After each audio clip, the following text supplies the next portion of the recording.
If your iPhone keeps rebooting and flashing the Apple logo over and over, you're not alone.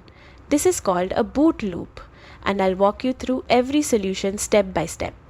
Don't forget to like and subscribe for more iPhone fixes. First solution, do a force restart. If you have an iPhone without a home button like the XR, 11, 12, 13 or newer, quickly press volume up, then volume down, then hold the side button for 20 full seconds.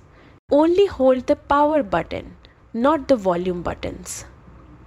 Keep holding even if you see the Apple logo. After 20 seconds, let go and wait a few moments. Then press the power button again. If this works, awesome, you're done. But if the logo loop continues, move to the next fix. Second solution, plug in your charger and let the iPhone sit for 15 to 20 minutes. After that, do the same force, restart. Volume up, volume down. Then hold power for 20 seconds.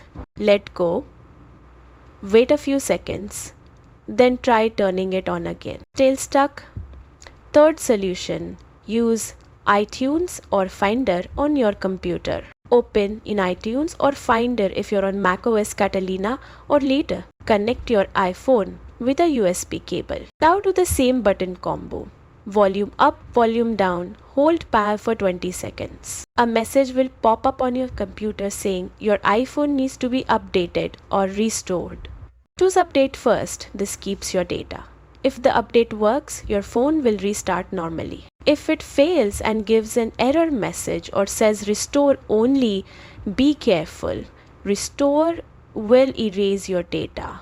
Unless you have a backup. If even restore doesn't work and you see error messages like 4013 or 4014, then it's likely a hardware issue. You'll need to visit the Apple Store or a trusted repair technician. Hopefully one of these steps helped you get out of the boot loop. If it did, drop a like and subscribe for more quick tech fixes. Let me know in the comments which step worked for you. Good luck and see you in the next video.